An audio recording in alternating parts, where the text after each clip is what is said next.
ছুটির দিন সকালবেলায় আমি আর দীপু বের হয়েছিলাম নার্সারিতে যাওয়ার উদ্দেশ্যে, ছাদের জন্য কিছু গাছ কিনবো। আর ভিডিওটা বেশ কিছুদিন আগের, তখন আব্বু আম্মু ঢাকায় ছিল। দোয়াকে আব্বু আম্মুর কাছে রেখে সকাল সকাল বের হয়েছিলাম। নার্সারির ডিস্টেন্স খুব বেশি না, আমাদের বাসা থেকে 5-7 মিনিটের ডিস্টেন্স রিক্সায়। যাওয়ার পথে দেখলাম রাস্তার পাশে এরকম সবজি নিয়ে বসে আছে সকালবেলা। এত ফ্রেশ সবজি ফল দেখতে খুব ভালো লাগতেছিল। দুজনের লোভ হওয়াতে রিক্সা থেকে নামলাম যে দেখি কি কি আছে এখানে। বেশ কিছু সবজি নেওয়া হয়েছে। পাহাড়ি সবজি ছিল, পাহাড়ি কচুরমুখী ছিল, কলাগুলো খুবই ফ্রেশ ছিল। মানে যা দেখছিলাম দেখে খুব ভালো লাগছিল, নিতে ইচ্ছা করছিল। ওই মাটির আলো নাকি যেন বলে, মাটির নিচে যেটা হয়, সেটা অনেকদিন খাইনি, ওইটা কিনে নিয়ে আসা হয়েছিল। এখানে লাউ ছিল, লাউ, বেগুন, কলা। সবজিগুলো যেমন ফ্রেশ ছিল, এদের কিন্তু দামটাও একটু বেশি বাজারের তুলনায়। এই জায়গায় দামটা একটু বেশি থাকে সব সময়। এটা অবশ্য বউ বাজার না, অনেকে বউ বাজার ভাবতে পারেন। বউ বাজার না, এটা অন্য একটা জায়গাতে। বউ বাজারটা আরেকটু সামনে, মেট্রো স্টেশনটা পার হওয়ার পর। এটা অবশ্য মেট্রো স্টেশনের আগে, 18 নম্বর সেক্টরে যাওয়ার পথে। আমরা পেঁপে নিয়েছিলাম, পাকা পেঁপে। এখানে জলপাই ছিল, আমলকি,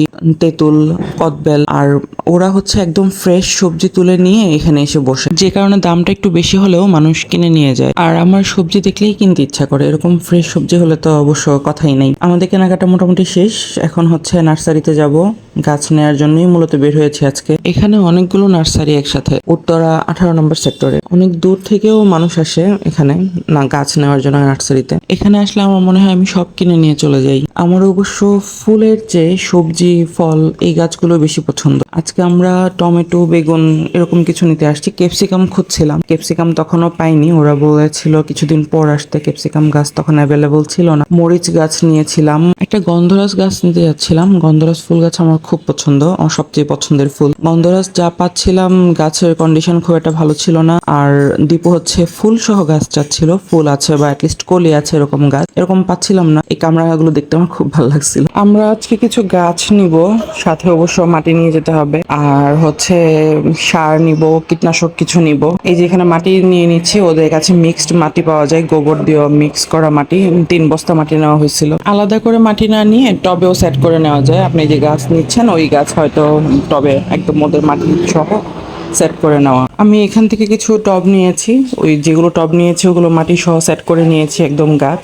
আর আমার বাসায় কিছু টব আছে, ওগুলোতে যে গাছগুলো লাগাবো ওগুলোর জন্য মাটি নিয়ে নিচ্ছি। আর আসলে দেখা যায় যে মাটি 1-2 বস্তা এক্সট্রা করে নিয়ে যাওয়া হয়, কারণ এখানে তো আসলে যখন তখন আসা হয় না। কোনো গাছ লাগাতে গেলে দেখা যায় যে পরে মাটিটা ইউজ করা যায়। একটা তুলসী গাছ নিয়েছি, তুলসী গাছটা আসলে বাসায় লাগে। আমার ছোট একটা তুলসী গাছ আছে, ওইটাতে পাতা অনেক কম, এই জন্য এবার একটা বড় গাছ নিয়েছি। মাঝে মাঝে দেখা যায় দোয়া অসুস্থ হলে, কাশি হলে, ওকে তুলসী পাতার রসটা খাওয়ানো হলে কাশিটা কমে যায়। মাটি, গাছ, সার মিলে অনেক হয়ে গেছে আমাদের। এখন আর একটা রিক্সা হচ্ছে না, 2টা রিক্সা নিয়ে তো আমরা চলে যাচ্ছি। মেট্রো স্টেশনের কাছে চলে আসছি। ওই যে মেট্রো দেখা যাচ্ছে, একটা মেট্রো যাচ্ছে। উত্তরা সেন্টার মেট্রো স্টেশনের কাছেই আমাদের বাসা। আমি অলমোস্ট মেট্রোর কাছাকাছি এখন। আমি এক রিক্সায় কতগুলো গাছ মাটি নিয়ে দিব অন্য এক রিক্সায়। ওইদিকে বাসায় দোয়া অলরেডি ঘুম থেকে উঠে গেছে। অবশ্য আব্বু আম্মু থাকলেও আমাকে এতটা খোঁজে না, আমি না থাকলেও চলে, কিন্তু খাবে না। আমি না যাওয়া পর্যন্ত ওর খাওয়া হবে না, এই কারণে আমরা তাড়াহুড়া করছিলাম। এই তো আমরা চলে আসছি অলরেডি বাসায়। আর সে তো আমাদের জন্য ওয়েট করতেছিল। ছাদে চলে আসছি গাছ লাগানোর জন্য। আমাদের বাসার হেল্পিং হ্যান্ড খালার হেল্প নিয়ে দীপু ওই যে গাছগুলো সেট করছে। দারোয়ান চাচাও আছেন উপরে।